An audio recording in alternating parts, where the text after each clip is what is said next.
A kú oríire o, oríire náà bá wa kalẹ̀. Ọlọ́run ló jà fún wa, ọ̀run ló jà fún ìwà àti mi. Torí Nigeria government wọ́n ti di ọwọ́ wa mú báyìí, wọ́n mú ẹsẹ̀ wa, ẹnu wa wọ́n sọ padlock sí, ṣùgbọ́n ẹ wá wo bí tọ́lọ́run gbàjà fún wa. US Congress approved sanctions on Nigeria over Christian killings. Òun ló gbọ́ yẹn, kò máa ń ṣe kékeré. The United States House Foreign Affairs Subcommittee on Africa has given President Donald Trump the green light to impose stringent sanctions on Nigeria in response to the widespread killing of Christians in the country.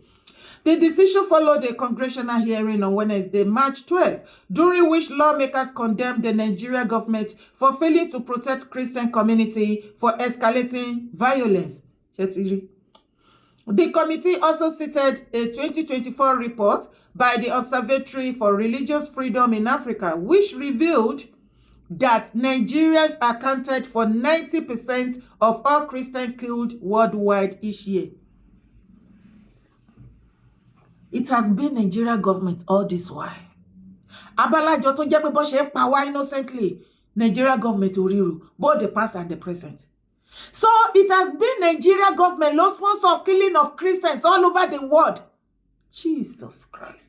Abájọ tí ò sí respect fún wa mọ́ ní Western world. Tó máa fojú olè ọ̀daràn nǹkan burúkú náà fi máa wò wá. Hey! So Nigeria government, ẹ̀yin lẹ sponsor kó máa pa àwọn Christian káàkiri all over the world.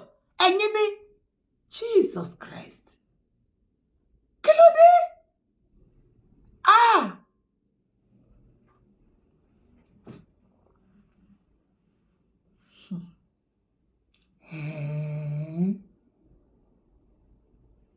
The report documented that between October 2019 and September 2023, a staggering 55,910 people were killed, while 21,000 others were abducted by terrorist groups operating in the region. North. Irọ́ ni o. Numbers tẹ́ fi CBN miscalculate ni o. Wọ́n ti pa àwọn èèyàn lọ bẹ̀rẹ̀ bí ojoojúmọ́ náà pa àwọn èèyàn. As a matter of fact, kò ń ṣe ní north mọ́. Wọ́n ti take over the whole Nigeria. President Trump, they have taken over the whole Nigeria. It's not only in the north anymore. Yes. During the hearing, committee chairman Chris Smith, who highlighted the severity of the crisis, pointed to testimony from Bishop Wilfred Anagbe of the Diocese of Makurdi, Nigeria, as a viable witness. He said, one of our distinguished witnesses today, Bishop Wilfred Anagbe, traveled a long distance to be with us, and his testimony is both compelling and disturbing. Ṣé mọ̀ wípé nítorí kí wọ́n má bàa kí àwọn Western world kọ́ má bàa rí bí Nigeria government fi ṣe bọ́n ṣe ń fi Nigeria citizen tó ń fi wá ṣe sacrifice. Wọ́n lọ ṣe kí ni? Wọ́n invite wọ́n lọ ṣe meeting pẹ̀lú gbogbo àwọn social media platform, YouTube, Instagram, Facebook, name it. Wàá rí wípé kí Buhari tó kúrò bẹ́ẹ̀ ni ìwọ àtẹ̀mí ò ti lè upload gbogbo àwọn atrocity bó ṣe ń gé orí èèyàn, bó ṣe ń dáná sun àwọn èèyàn, bó ṣe ń pa àwọn èèyàn. Ṣé ọmọ ẹ̀pà lè upload ẹ̀ tẹ́lẹ̀? All of a sudden ó stop. Iṣẹ́ ọwọ́ ex-president Buhari àti Tinubu ò tí ì jẹ́ president ńgbà yẹn. Ó wà lára àwọn àti El-Rufai, àwọn ni wọ́n ṣiṣẹ́ yìí. Àwọn ni wọ́n ṣiṣẹ́ tó bá rántí ńgbà kan tí Desmond Nídìílá tó ń sọ, Desmond the idiot tó ń sọ wípé wọ́n ní láti regulate social media. Mi ní kó má regulate social media. Kò ń ṣe wípé àwọn nǹkan ìdẹ̀tí rádaràda tí wọ́n ṣe yẹn náà fẹ́ regulate o. Gbogbo àwọn àṣírí tí wà tẹ̀mí túbọ̀ ṣe ń pa àwọn èèyàn yẹn tá à ń upload wọn ò fẹ́ nǹkan tó ṣe wọ́n nìyẹn. Àti ìgbà tó ti stop ẹ̀ ṣé o tún rí kí wọ́n sọ kó tún gbọ́ kíní yẹn pọ́n fẹ́ regulate social media. Ṣé o tún gbọ́ mọ́? Tó bá ní irọ́ ni mo pa. Tó bá ní page Facebook, Instagram, àbò ní channel, go and try it. Lọ upload ìkan ibi tán ti ń pààyàn àbí tán dáná sùn yàn kó gbé síbẹ̀. Channel àti page ẹ̀ lọ, ẹni rẹ̀ lọ láíláí. Ẹni rẹ̀ lọ. Kò wá ṣe yẹn nìkan o. Mo lọ́lọ́run ti jà fún wa sẹ́ẹ̀. Wá gbọ́ ọ̀rọ̀ tó máa mú inú ẹ dùn, ìròyìn ayọ̀. Ṣùgbọ́n kí tó wá kà fún ẹ, jọ̀ọ́ bá mi wo fídíò yìí. A student who was brutally killed by her fellow students over remarks considered to be an insult to Prophet Muhammad.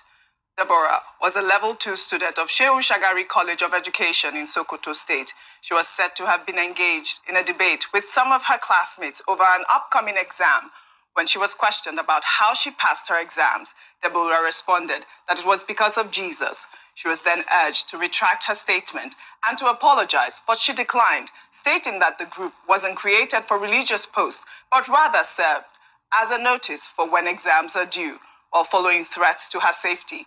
She was sheltered by the school authorities at a security room while the students who murdered Deborah forcefully removed her from the security room, stoned her with heavy rocks, used sticks to beat her to death, and then set her ablaze. Well, authorities of the college have issued a statement announcing the immediate closure of the school over the incident. Well, this is such a sensitive topic that has been trending all over social media. We are getting reports that the school has been closed. The authorities are handling the situation. Two of the suspects have been arraigned. I mean, they are under the police custody as we speak, and we hope that there should be more investigation, like the governor of the state mentioned in his press release. He would like to know the reason and the root.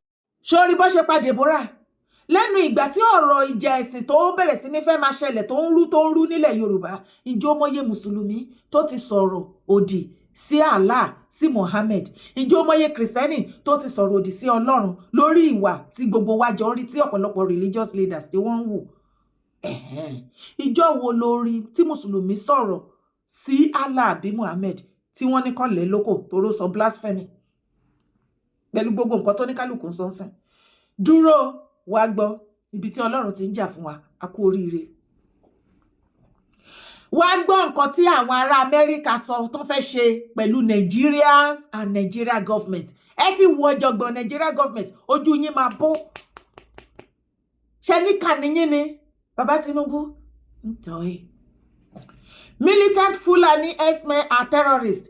Ṣé o rí gbogbo àwọn ẹyọ wọn kàn lọ gúrùpù wọn wá, wọn ti láwọn sọrẹ́ndà, wọn ò ṣe terrorism mọ́, ẹyọ wọn fẹ́ kó wọn lọ sí rehab after tó bá ti lọ sórí ẹ̀dàràdà tán ń ṣe kinní kan, wàá tún rí wọn á dá wọn padà, wọn wá náà kó wọn sínú military. Why tó ṣe yẹ kó wọn sínú military?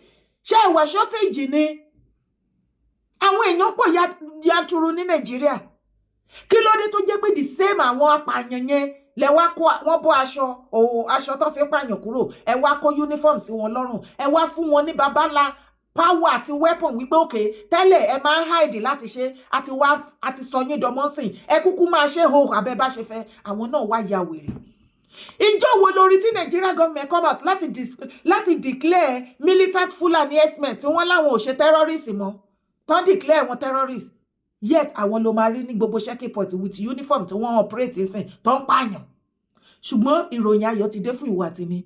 USA, ìjọba Amẹ́ríkà, wọ́n ti declare wọn as a terrorist.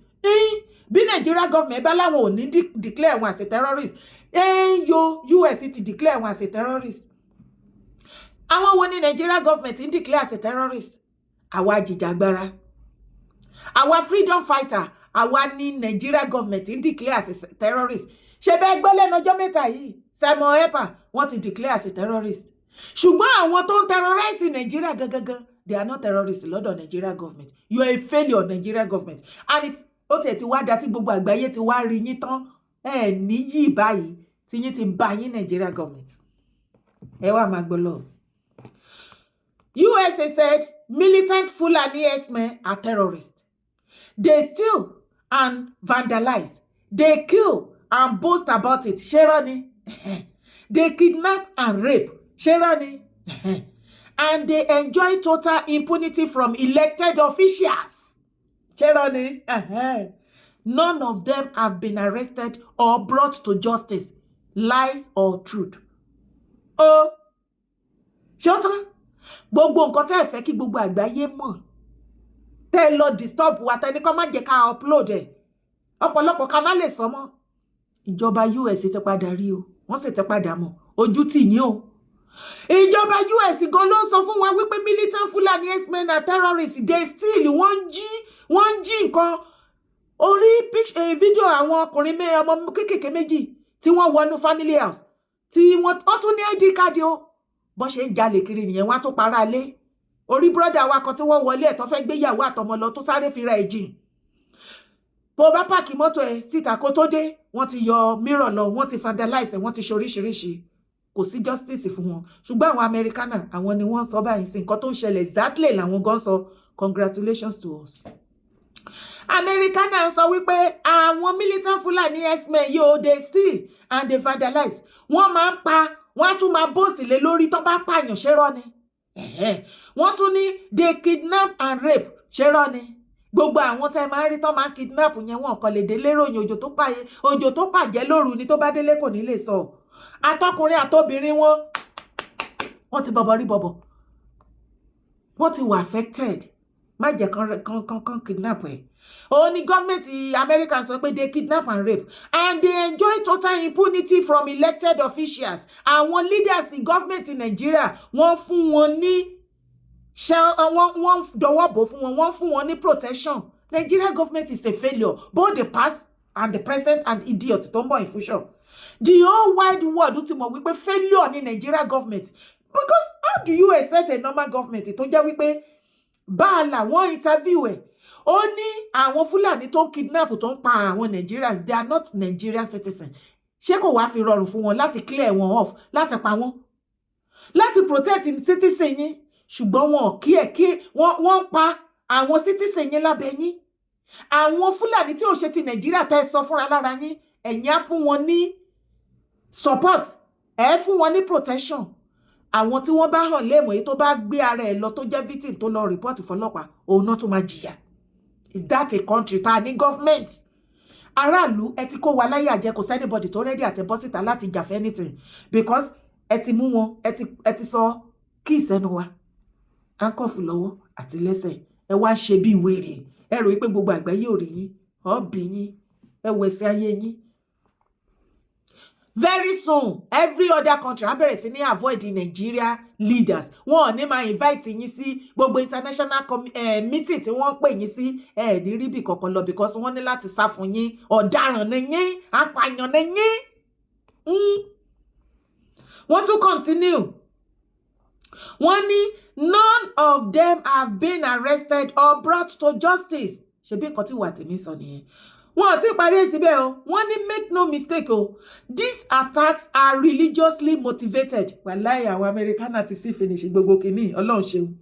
The report stated adding deny this reality contradicts the overwhelming evidence we have seen with our own eyes. This religious cleansing must stop and those responsible must be held accountable. Finish.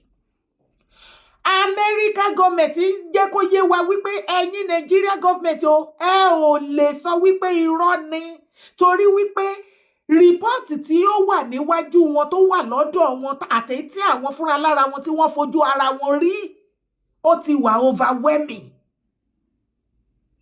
Wọ́n wá tún tẹ̀síwájú wọ́n ní for this reason the religious cleansing ethnic cleansing must stop and all those responsible for it must be held accountable.